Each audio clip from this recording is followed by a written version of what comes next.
My name is Sasha Rees, and I'm going to take you today through an amazing and very controversial episode named Don't Brush Your Dog.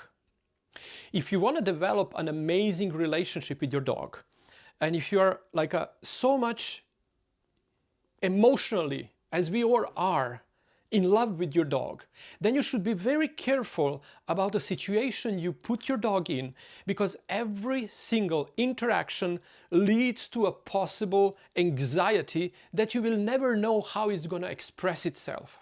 I spent my entire life working with dogs. Since I was 16, I didn't do nothing else. Today, like this year, I'm gonna celebrate my 50th birthday. So everything in between was a journey about experiencing a wonderful world with the dogs. I worked as a groomer, I worked with a professional handler, with one of the top winning dogs this world will ever see. And I was like, I'm calling one of my little tip podcasts that I have on my TikTok account, like $1 million show dog tips for doggy parents. And why I want to share all of these things, because those trade secrets are something that put those dogs in amazing state of mind. Why the show dog performs out of pure love to their handlers or the owners is because there is a particular protocol of how the people or the handlers interact with those dogs. So in return, they get like full compassion, full attention, and full expression of the pure understanding of that animal, and in return we get like a perfect behavior from that animal. And it's not in a scientific world, and it's not something you need to force your dog to do or blackmail your dog to do. It's only to understand how that physiology interact. So that's very important, because the dog's behavior is expression of their way of communication, the language we told them through the life. And oftentimes we taught our dogs willingly and unwillingly, knowingly and unknowingly, to do something or to behave a certain way. Brushing the dog is one of the most difficult professional trade to master.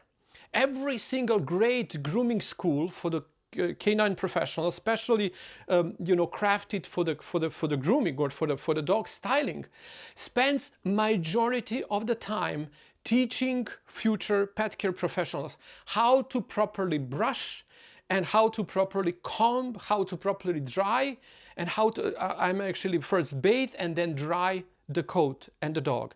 That process is so complex and so complicated that oftentimes as a professionals we forgot how terrible and difficult was the first time we took a brush in our hand, no matter which kind of brush, or the comb we took in our hand.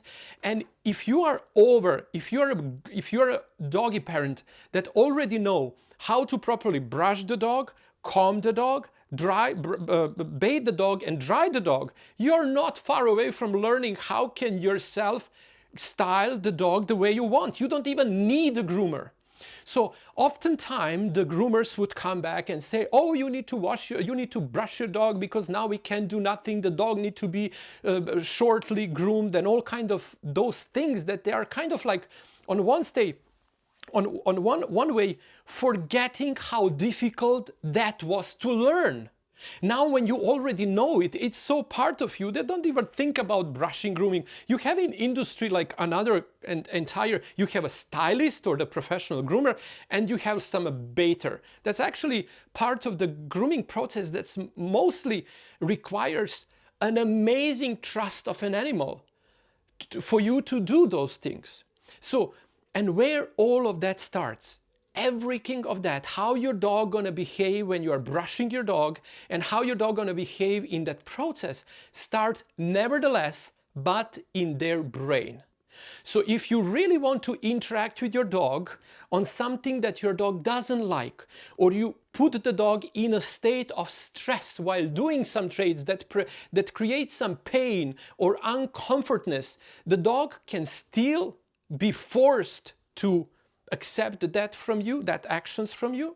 But what happens there is they come into so-called stress state of freezing, so they don't enjoy it but they will let you do it. And that's what oftentimes happens in the grooming salons when the groomers or the stylists need to detangle your dog or go to some process, and all kind of those uncomfortable things can be and should be prevented and even forbidden, because we don't groom the dogs in order to be beautiful for us. Because don't forget, like just in a couple of decades behind, the word grooming was very badly associated lately to the grooming children to a sexual abuse. Something that you do to someone without their consent and without their possibility to deny for someone or something to enjoy. When you put that in the context of the grooming dogs, we do work on dogs something that will please someone else. So the concept of the grooming is they're making something being nicer or prettier or caring for something to please someone else. So when the dogs come in a picture, we don't need to abuse them by forcing them to obey to our wanting to have a beautiful and wonderful coat. We just need to learn how to help them adjust to those, how to help them start loving those procedures. And everything starts in a brain cell. Everything starts in a neuron. Because this trigger, something will be triggering the reaction of the neural cell. And that can be seeing the brush. The eye will see the brush. The dog knows what's coming. So what happens here is the eye sees the brush. The neurotransmitters come to create that action potential that will trigger reaction of the neurons that will create in a hypothalamus, they will create an idea of, oh my God, something wrong gonna happen to me, because the hypothalamus is recording and storing the memories of past experiences, even good or bad. Oftentimes, the pain associated with the brush gonna trigger hypophysa. How you say hypophysa on English? Has some nice word. Just help me how this gland is called. It's a hypophysa on Serbian. This is from my class yesterday on the Serbian language, so I just used the same draft to talk to you with this. That's gonna actually trigger the adrenaline gland next to kidneys, kind of over kidneys gland, adrenaline gland, to release which one? Yeah, pituitary gland. That's going to release the hormone. That's going to actually trigger the adrenaline gland to release adrenaline and to release the cortisol. When the cortisol is released, the immune system of the dog is compressed. The glucose level in the blood spikes high, because that's the perfect environment for the stress, when the cortisol is within the body. The idea of the body preserving itself during the stress is to keep giving the glucose to the brain, because now brain need to decide what to do in this environment. And the stress result and the stress control, stress reaction on the dog's stress possibilities can be three things: run away, freeze where you are until this stress situation doesn't pass by, or attack. The dogs don't have where to run away. In the grooming shop, they are tied to a grooming arm. At your home, you just push them down because it's time for brushing, so they don't run away. They don't attack you because the dogs are very kind to their parents and they don't want to attack neither groomer or stylist. What happened to them? Freeze, freeze. Stay in this state and freeze. Do you know how the dogs behave when they are in a state of freeze? Perfectly. The same way the lion behaved in the circus. The same way the Ringling brothers were teaching the elephants to behave. They are freezed in time. Why? Because they just don't want to run away and they are not aggressive. And how this behavior frees the dog in that time, every single time the dog sees the brush, goes through the same experience, not because they want, but because the physiology takes over, the hormones takes over, the brain takes over, and then the entire expression of the dogs.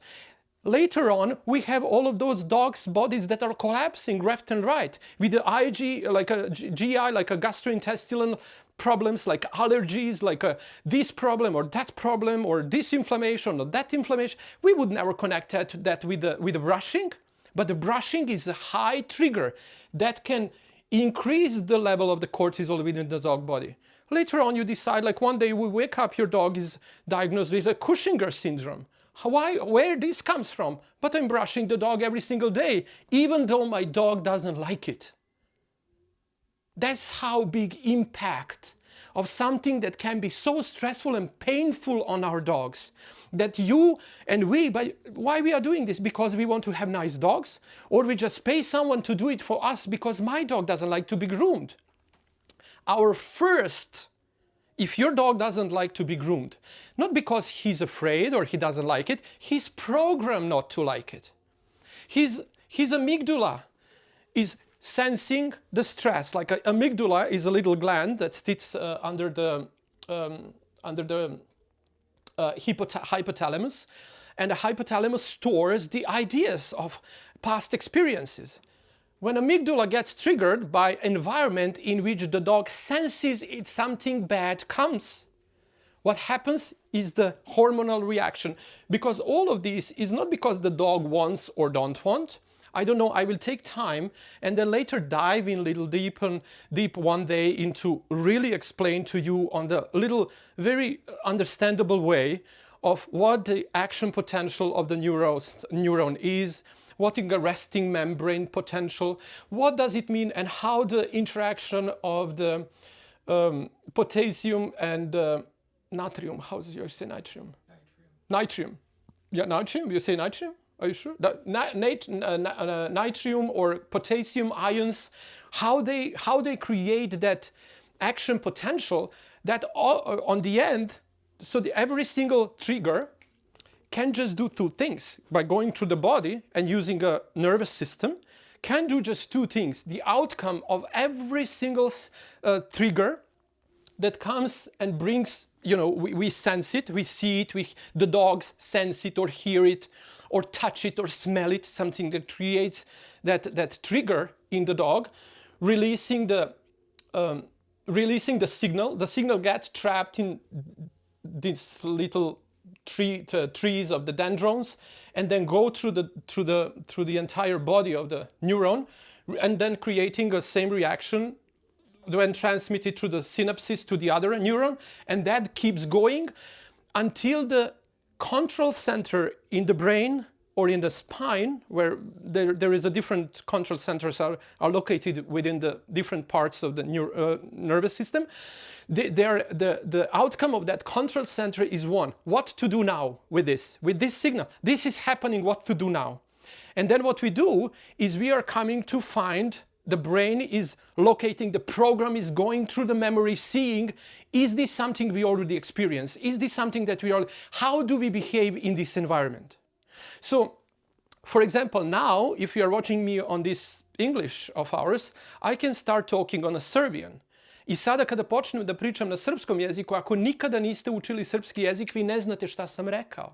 So what I just said is, if you never learned Serbian language, you wouldn't know how to recognize these words, even though I said like exactly that. Why you don't know how to recognize the words? Because in your brain, you don't have like a control centers that can associate the words that you hear from another language, because you are just not programmed to do so. And the same way, if I would hear someone speaking Chinese or Japanese, I wouldn't have a control knowing in my brain to recognize the signal. So I don't know how to process those words. So how do I learn to process those words? Is start learning the language, start programming my brain, developing a control centers that can react on me hearing Japanese to be able to process, translate it, and know what my outcome of reactions can be. So what are those two things that are actually outcome of neuron being triggered by the stimuli or anything that we see, taste, touch, and preserve, even though we can preserve it with our senses, but also the amygdala, the little gland, is scanning the environment as well. Oftentimes you would see, that's very interesting, you would see that you would just go on a street, and then at one moment you're gonna feel anxiety, you would just like naturally, like instinctively just move back, like move left, and there you see the car rushing next to you. What happened? The amygdala, the sixth sense, actually sensed the danger possibility next to you and just pushed the body left or right, whatever. So you avoid the possible danger of the car coming right. So that's where the amygdala is also scanning all the time, and our brain and the brain of our dogs is working 24/7 through the life, like heart. Nothing stops and never stops. So when we really want to teach our dogs to enjoy and start loving being brushed, you can't do that while brushing. You need to develop another way of reprogramming the brain so the new memory is going to be developed within the brain of the dogs. So you cannot brush your dog if your dog doesn't like to be brushed. And why I'm telling stop brushing your dog, especially on the dry coat between the groomings or between the bathings, because you will develop more and more anxiety. The dog finally going to be, okay, do me whatever you want because I love you as you are, and even though you hurt me, I can still manage that. And next time you see your dog have a diarrhea, your dog have coming a problem and has allergies on the dogs, your dog have problems with how can I say, with runny or vomiting or all kind of problems that are just rising left and right. That's why when we created the Pure Love and Harmony formula, we said nothing of the interaction among the within the dogs and the interaction with the people can be separated. So your responsibility and our responsibility as a doggy parent is to know all three traits that we need in order to perfectly care for our dogs. How to communicate with them, proper nutrition, and the coat care. All of those three things unite, plus our emotional state leads to the general well-being of the dog. So there is no how the poodle is groomed and how the Kerry Blue Terrier is groomed and how this breed is groomed and how this mixed breed is groomed. Everything depends on you because that's not a Doberman, it's your dog. It's not a poodle, it's your dog. It's not a Bichon, it's your dog. And that your dog, to that formula, impacts the outcome of well-being of that animal. So your perception of what should be done and what's properly care for dogs affects the dog well-being, length of their lives, and the way they're going to be healthy or not. And what's the most important thing that every single doctor today talks about? Avoid stress. Avoid stress. The stress dies this, the stress dies that. Don't be stressed because you're going to die of cancer. The same applies to them. But we are very important stressor of our dogs. The dog lives in the environment that one environment is built on the belief of the owner. So whatever you believe it's right, you're going to do for your dog out from the perfect love. Everything your dog sees you do, everything your dog feels you do, everything you really do for your dog going to impact their physiology. Finally, they're going to impact the hormonal reaction on the environment you created, and outcome of all of that going to be a well-being of theirs. So that's why we should stop hurting our dogs. On the first hand, not hurting them because we want to hurt them, but because we are forced to brush them. Everyone is telling you, brush your dog. You must brush the dog because I need to shave the dog down if the dog is grew. That's outdated. There's 100, that's 57 philosophy of the living next to an animal. That's something that can be done to animal, but shouldn't be done. Because the outcome of that forceful doing something, regardless, would you brush your dog in between the groomings, or you're going to delegate that to someone else, and then someone else would, I don't brush the dog because I don't want to hurt the dog. But next time, if you want to bring the dog so I can do something, you need to brush them in between the grooming. I'm telling you, don't do that, because you are ruining your relationship with your dog that's later on can pay much more in price and can affect the well-being of theirs. So first thing to do is reprogram the dog. Reprogram the brain, rewire the memory, work with the emotions, work with the hypothalamus, with the, how do you say this gland? Pituitary gland, work with the amygdala, work with the hypothalamus, bring them to love being groomed, bring them to love being brushed. When is the best way to brush your dog? When your dog is wet, when you properly bathe your dog, when your coat is clean, when the coat is full of conditioner, then the homeostasis of the skin and coat is intact. That's very important, because if you use only a shampoo without putting a conditioner on the dog, the homeostasis is halfway through closed. How it's going to close itself? By releasing a lanolin, because if you want to really wash your dog properly, you need to wash every dirt out from them. And why it's important to wash the dog very often, especially in urban areas, because the dogs are exposed to all kind of, how you call those, pollutants. The benzene, how you say? Benzene, gas oil, right? The gas oil, and then all kind of pollutants that we see and that we don't see, that we feel and we don't feel. All of that is stuck on their coat. So next thing, all of those pollutants are on the coat. Those molecules are pretty big and they are not penetrating the coat, the skin, through the skin. How all of those pollutants get inside your dog? By him licking his paws, chewing left and right, chasing his tail, being happy you are petting them and then they are petting you. Now the pollutants are not anymore on dogs. Now they are inside them. What happens to that? Usually the liver is avoided. The next thing you know, the kidneys, that cannot be processed by the kidneys. That cannot be processed by any organ of the detoxification. What it happens to it?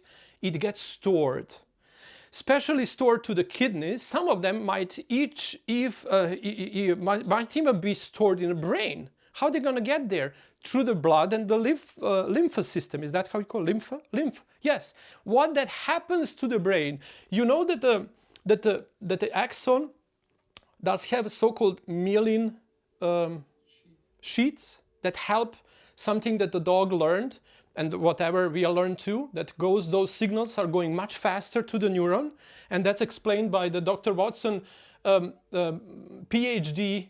He did like early 20th century, he did his PhD on the animal education, and he said like dogs and animals that has learned something have much more myelin in their axon of the neuron. Why is that? Because those sheets are helping impulse travel faster. And he came to that conclusion by comparing rats that are learned how to ask for eating and the rats that were just fed.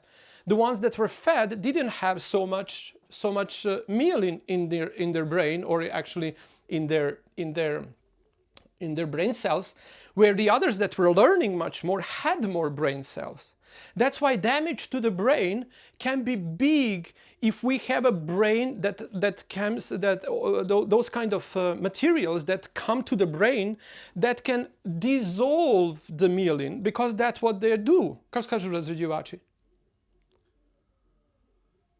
Just a second, because there is a lot of pollutant that can do degreasing thing. How you call that? When you use something to degrease something else, right? That's a razedziewac. How you call that?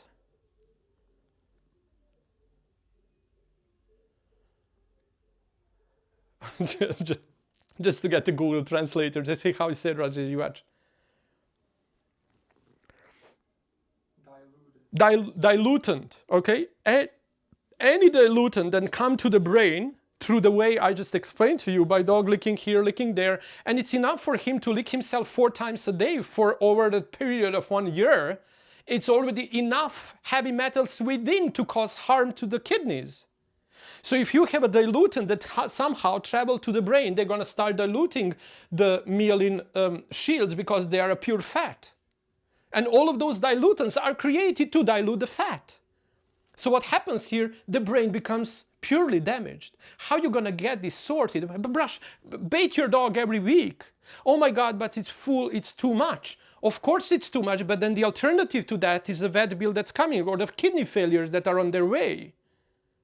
So how do we balance now this, what we want to have a dogs by looking like one thing, and then how that heavy coat that they have on themselves is actually shortening their life and taking them down to the kidney or organ failure, because now it's not anymore important to the body how the dogs looks like. It's important to them how I can keep them clean and healthy in the environment that's polluted on every single step where you go. So in today's world, we need to stop caring about how something looks.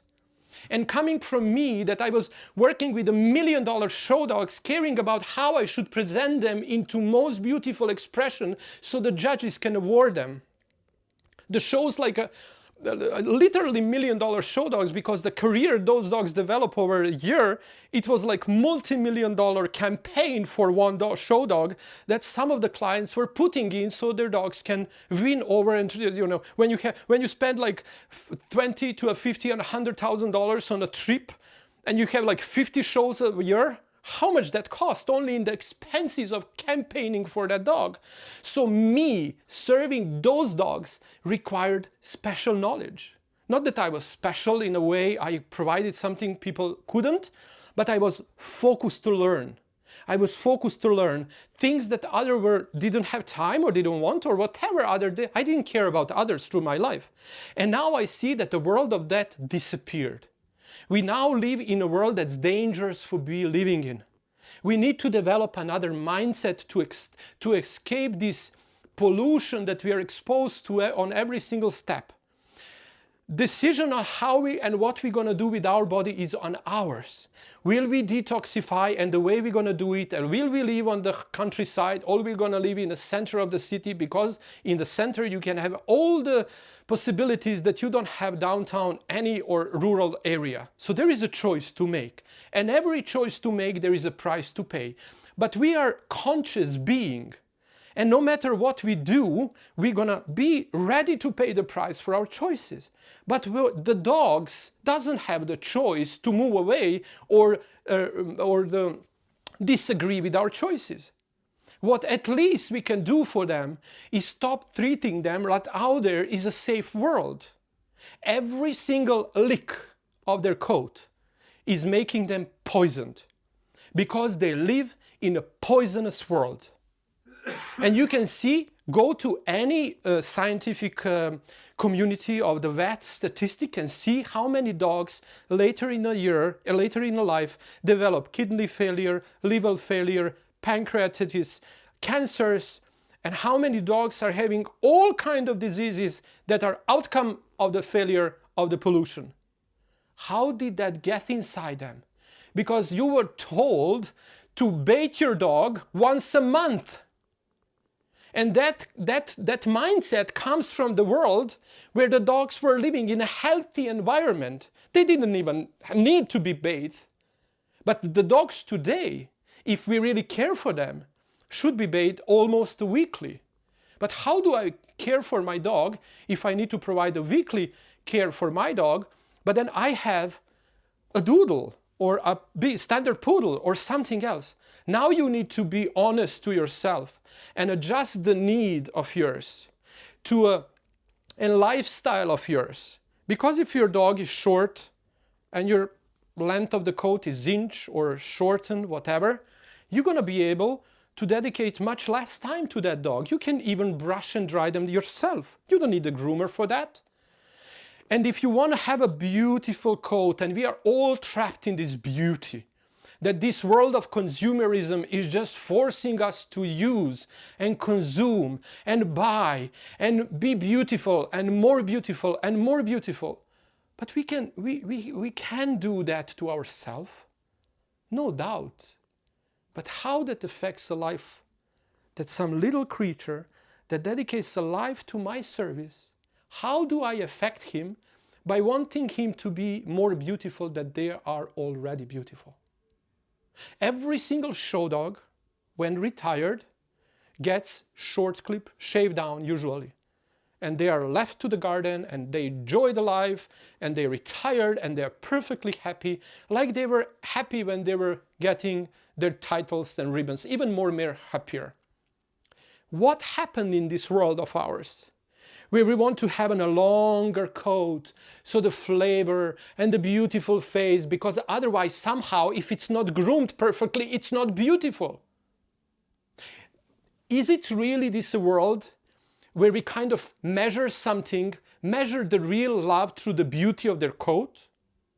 Would you love your doodle less if they would be short? Because that's everything you can provide to them because of the 80 hours working weekends, or your family that needs you. You think that the dog would suffer more if they wouldn't be groomed shortly, so you can give them once a bath in your yard, or once a week you can give them the bath, because not because you need to, because actually at this point of history We must do that. So to maintain the level of the code, to fit your lifestyle and to fit your possibilities, to be honest to yourself, that's what we need to raise our consciousness to. So I think the entire world of the grooming industry needs to shift dramatically, because the world that we try to express now doesn't exist anymore. The length of the coat now should be adjusted to the lifestyle of the pet. Shouldn't be the same for someone that lives downtown New York and Miami, or someone that lives, I don't know, Fairfield, Iowa. Because it's a different environment, different ideas, and different needs. So what do we do now? First of all, you stop brushing your dogs. That's the most important thing. Don't brush your dogs in between the bathing process. Because when you bathe your dog, first what you need to do is develop so-called secure attachment. You cannot brush, you cannot bathe, you cannot dry, you cannot work with your dog, you cannot express anything to your dogs, bless you, if you don't have a secure attachment with your dog. What that means? Secure attachment happens in a triangle of the hypothalamus, amygdala, and prefrontal cortex. Prefrontal cortex is a place of the brain where actually we make conscious decisions. The possibility of the human brain, it's around 15% of the brain of the frontal lobes goes to a prefrontal cortex, and the size of that in the dogs is around 3%. So it's a huge difference, 5 times more. But also on the contrary, the way we use our decision-making possibilities is less than 2%, where the dogs are using it more than 60 to 80%. So when it comes to a free will, the dogs are much more conscious within the time than we are, because using frontal cortex means being present, and that's where all the meditation and everything is bringing you to within, so you can transcend all the programs you have, and you can make decisions of what you're gonna and how you're gonna act and what's your next step based on your perfect free will that's not programmed. As the Yuval Harari was explaining it perfectly. We said if we just relay that every single decision we make is a free will, the only thing who actually is happy are the corporation and the government. Because they want to think us that when we choose who's gonna be a president, and if we choose which product we want to buy from the market shelf, that's the highest end of expression of our free will. Where actually the campaigns that were going through the years and the commercials that were going through the years know more about us and our behavior than we know about ourselves. For example, you have a phone that you're loading and you're watching. And now, for example, I still didn't came out to be a gay. For example, he was telling that example, so I'm gonna just go after that. He said, I wasn't aware of my sexuality until I was like, let's say 21, 23, whatever. But my body was aware of that. So how would I scroll now through my phone, and now every single time I see a nice male picture or the nice male body, my retina, my eye gonna just react on that. So now, because they have identification of my eye and I'm watching and I'm reacting subconsciously to the male's bodies. Now, for example, Coca-Cola buys those informations from the Apple. And he said, like, send me all the people that react on the nice male bodies.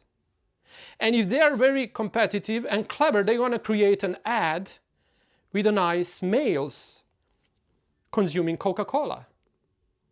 Then I go to, and the Pepsi doesn't know that, so I keep getting Pepsi commercials that are showing me girls or boys in a way of interaction. And then Coca-Cola that send me male pictures that I really feel pleasant around.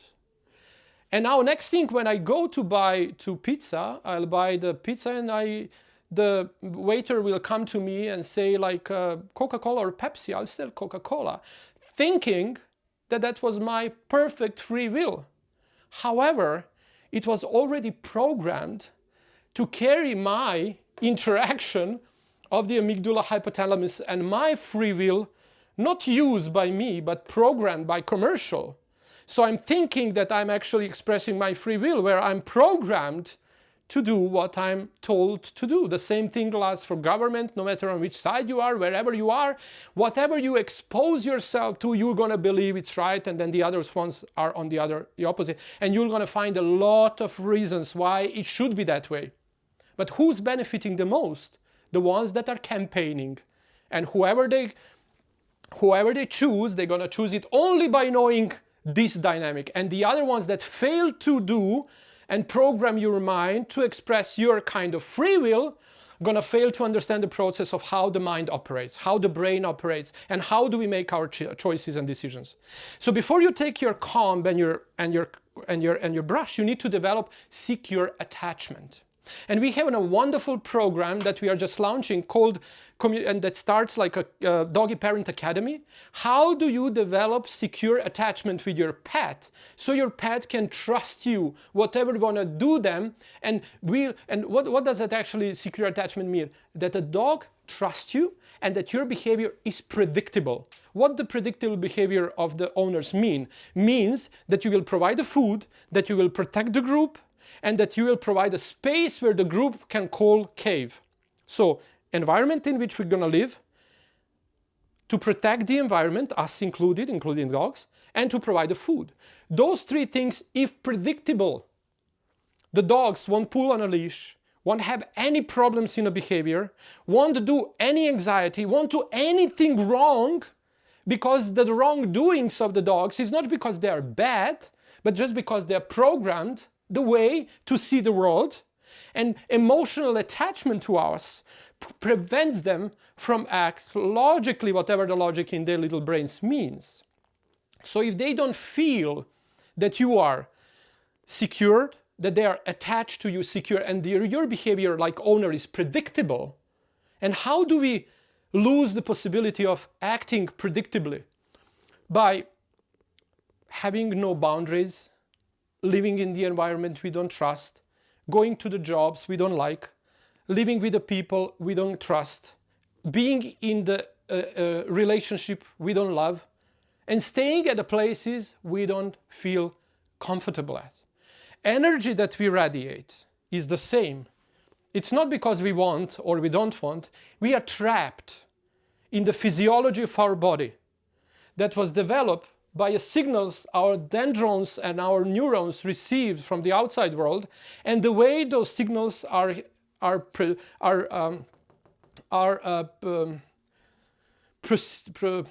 se kaže, ne transferred, ne sent, nego obrađeni, processed within the hypothalamus to choose what the action should be. Not every impulse can be and should and brings outcome as a result. Every impulse, every action potential can be excitatory, is that a word? Excitatory. Can excite. Yeah, the signal can be exciting signal can be sent, or the other one that will not be excited, so it will be deteriorate while going through the nerve cells.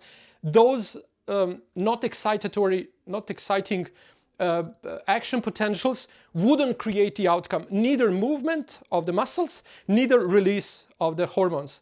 So let's back to the point. What is the first step?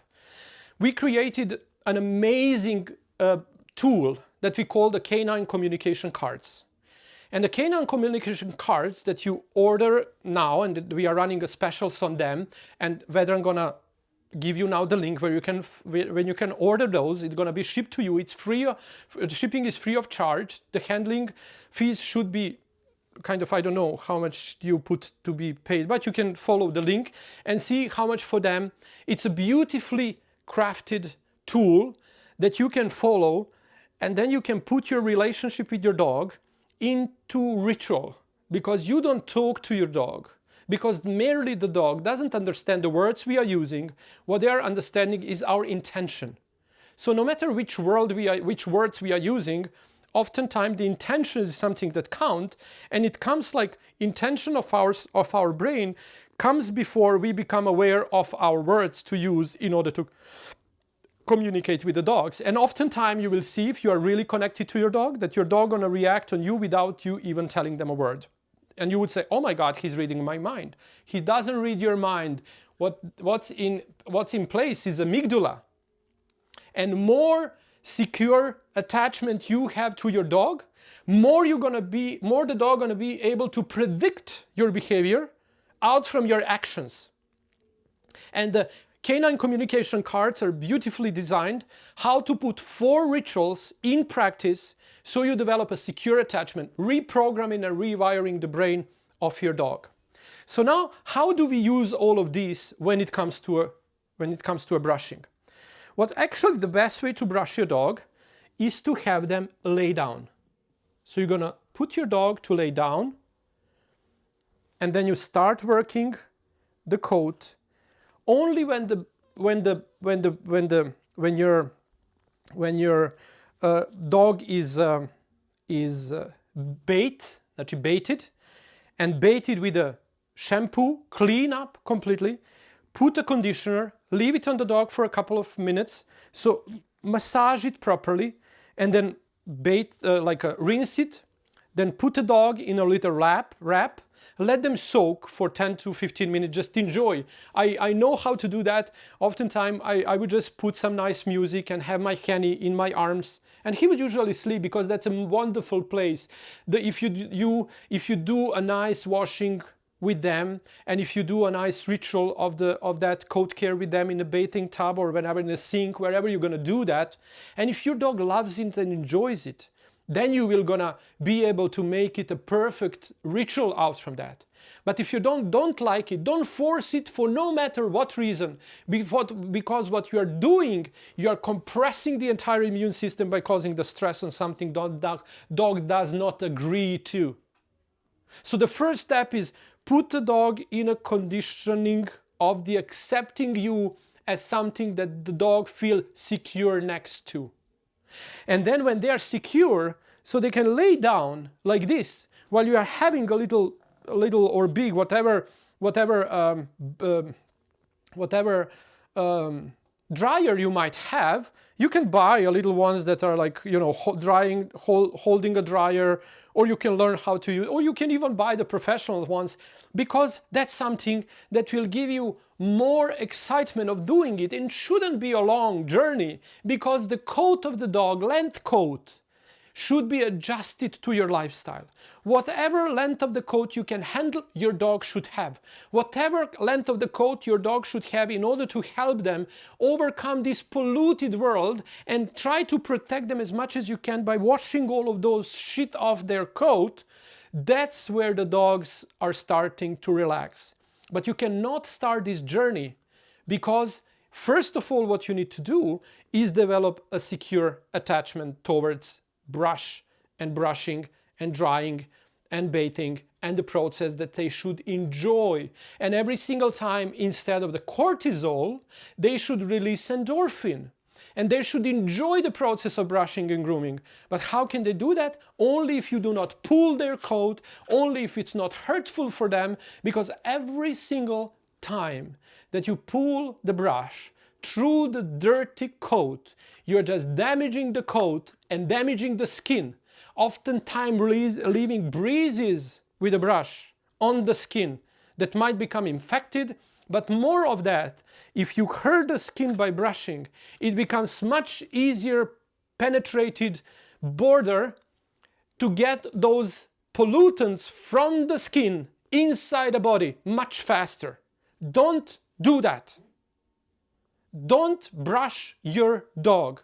That's of the most important, coming from a person that spent his life dedicated to coat of the dog. My paradigm shift came when I started working with the doggy parents, helping people just like you, achieving the maximum well-being of their dog. And I said, the formula of care cannot be separated. If you want your well-being of your dog to be perfect, you need to communicate with them so the stress level is low or even doesn't exist. Your dog might still behave perfectly because he was trained, he was on a prong collar, he was on the magnetic leash, you was using some sort of punishment or no matter what level, and your dog freezed. And later on you just heard, oh my God, he's getting thyroid problem, or oh my God, he's getting a Cushing's syndrome, or oh my God, he have a kidney failure, oh my God, he have a leaky butt, oh my God, he have all sort of the allergies. Why? Because of the cortisol is high. When the cortisol is high, immune system is compressed, and the body, the blood is full of the glucose. That doesn't help anything. Just create more problem. So the communication is the first step. Secure attachment. Without that, you can feed your dog the best possible diet on the world. Nothing gonna happen.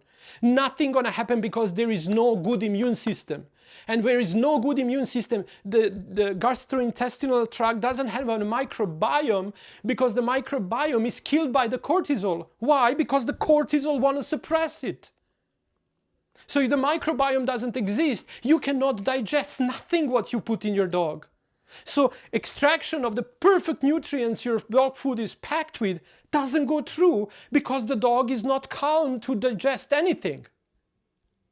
The question to ask, is your dog following you everywhere, wherever you go?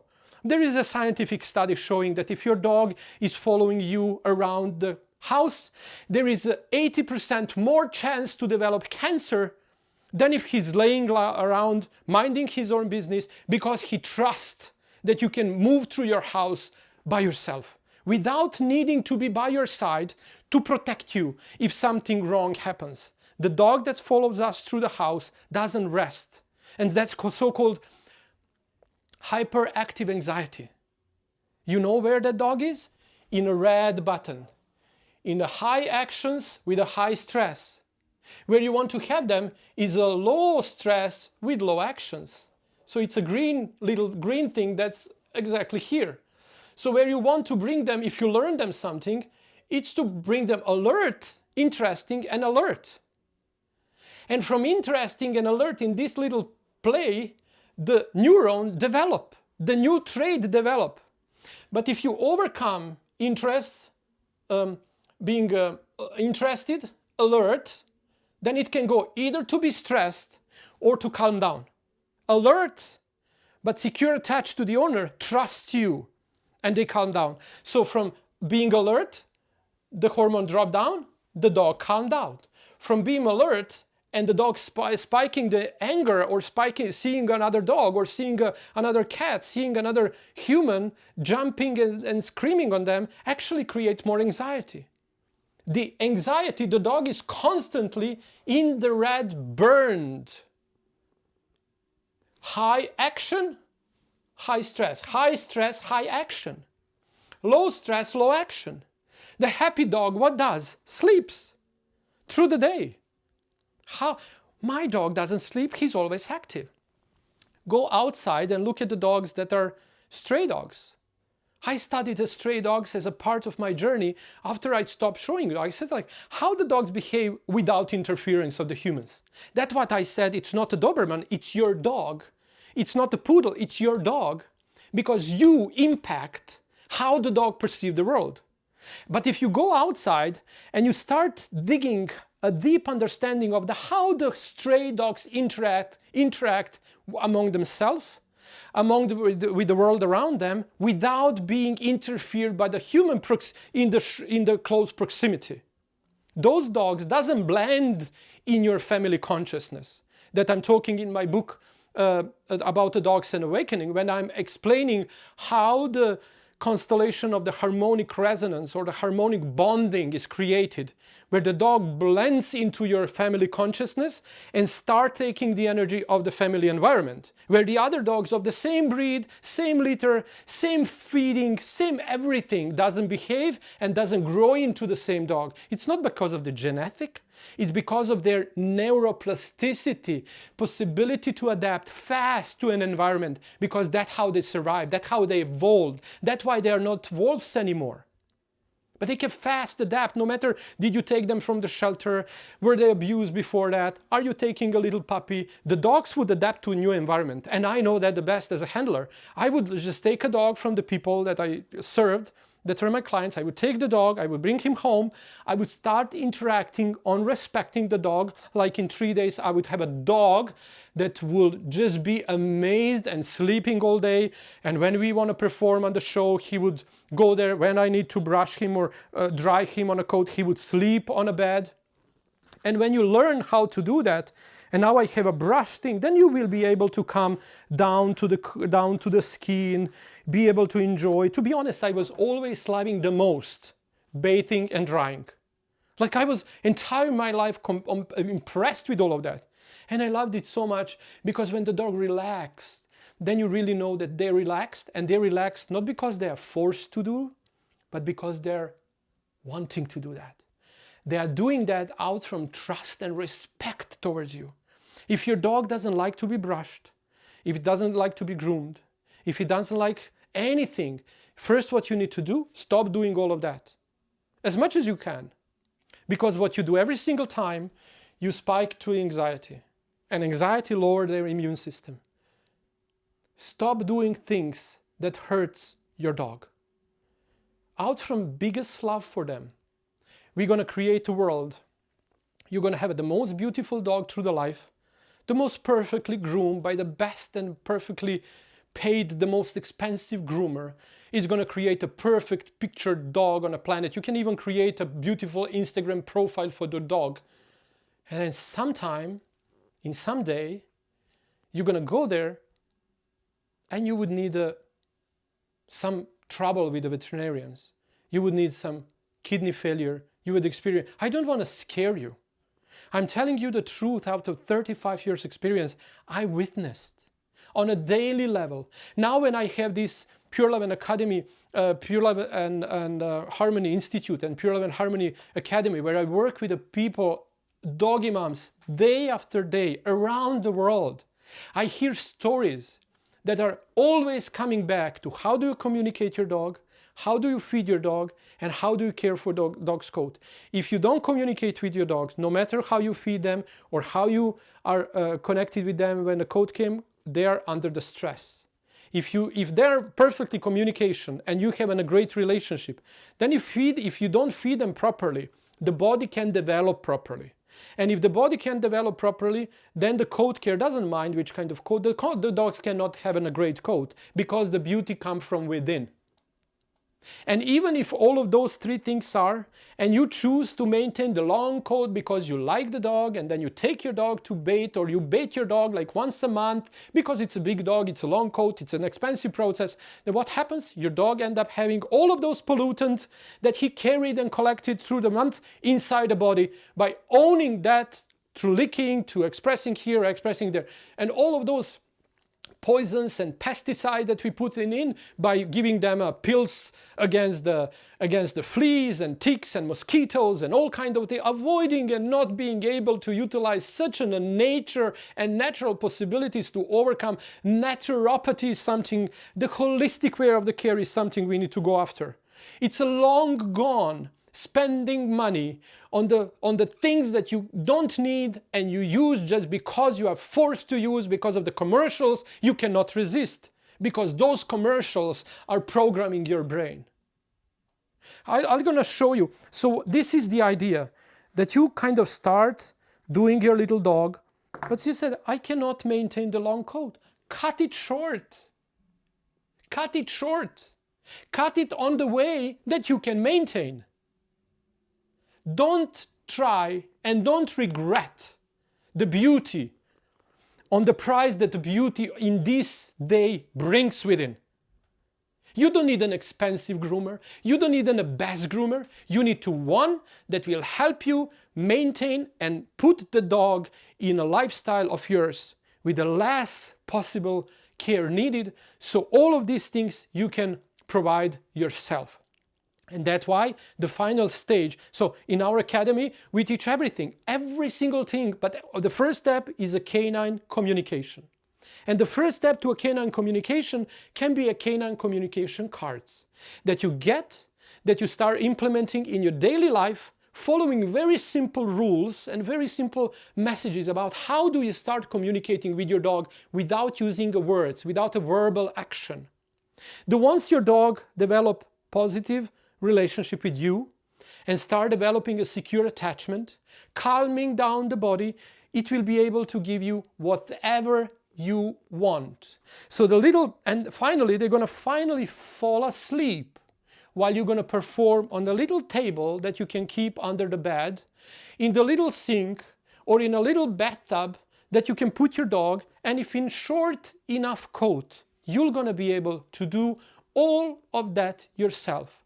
In the night, in the morning, whenever you feel right, whenever you feel inspired, but just have that in mind. If I bathe my dog once a week, I prevent him from being poisoned from the pollutant that we all live in. What I gonna do with my body, what I gonna do with my detoxification, what I gonna put on myself, it's all up to me. But I'm a human, and my responsibility gonna guide me towards outcome of my choices. But what they can do, they, like a little children, depend on our understanding. And the pure love and harmony concept and the pure love and harmony idea came out from how to merge all of these components. And it's not only grooming, it's not only nutrition, it's not only training, it's as comes communication, nutrition, coat care, and you. You as a ground from whose ideas and whose beliefs and whose paradigms all of these three gonna be built. And I'm not telling you what's right. I'm taking you on a journey. So you learn about your dog. You learn about what's best for it. You learn about how to trust your gut when it comes to helping them. So you cannot be manipulated by the fancy looks, by the beautiful outcomes, by the nice packagings, and a beautiful colored, beautifully designed spaces that are just waiting for your money. So now, this is how your dog should be. And now I'm gonna show you my little Henny. That's actually, I just need to wake you, puppy, I'm sorry. Come to be a little star of the day. Okay, so this is little Henny, meet Henny. And I'm just gonna tell you that usually when we come back from being, I'm gonna put him like this so you can see his beautiful face. So usually he already knows what he's gonna do. So you put him to lay down like this.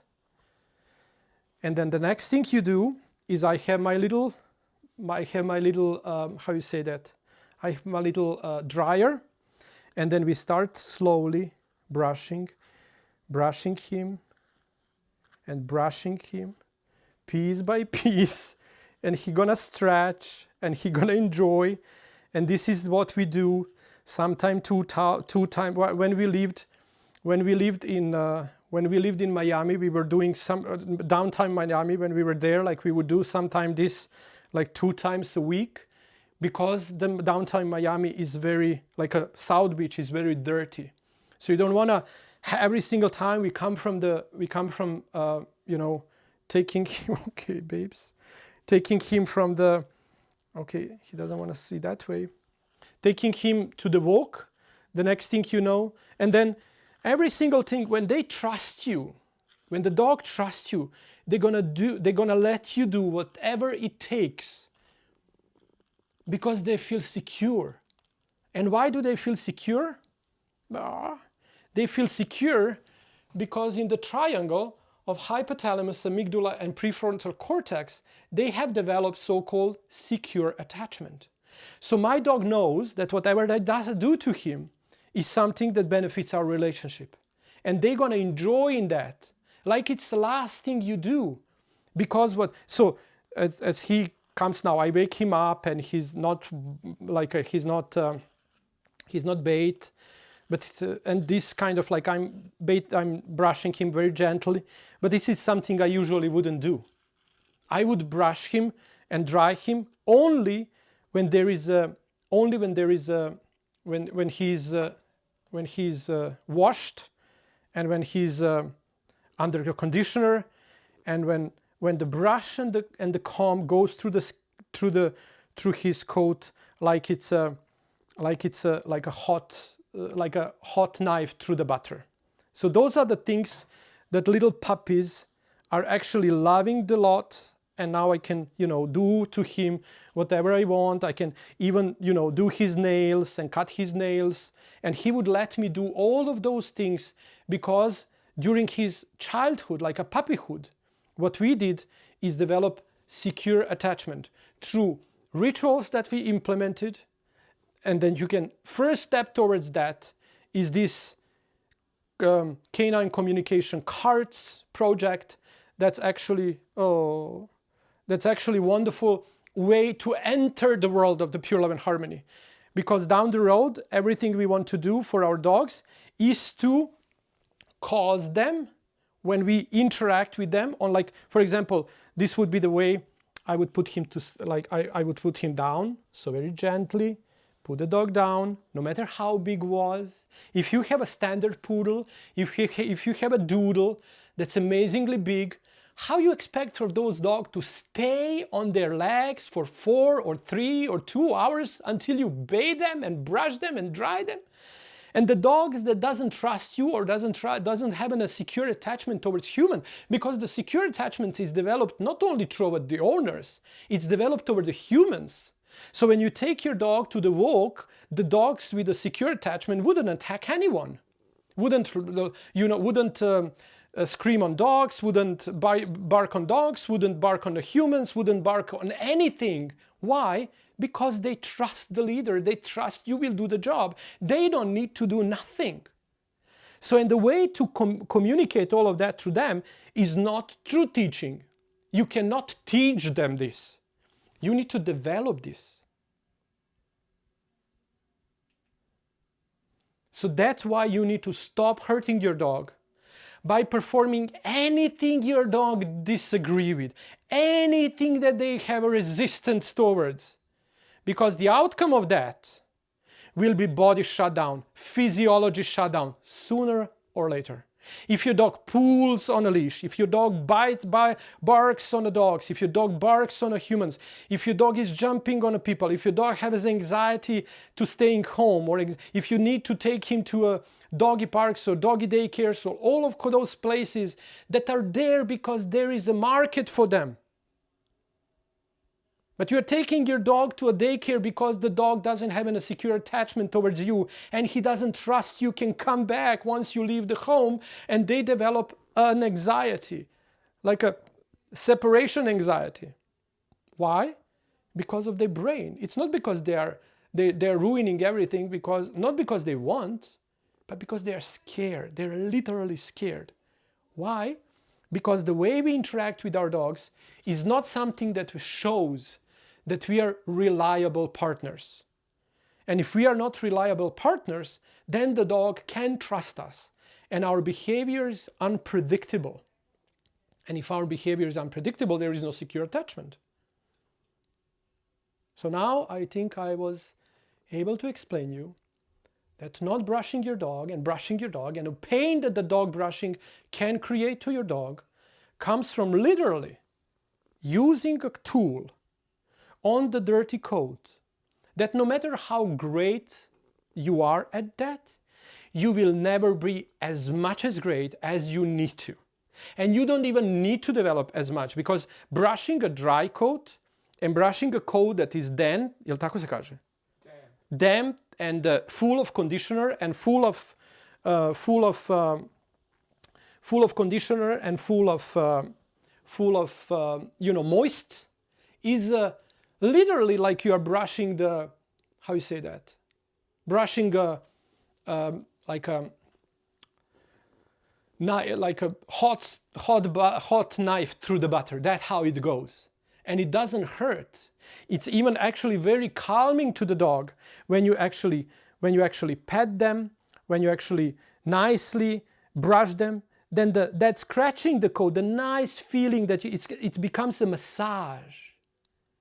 It's not a hurtful process.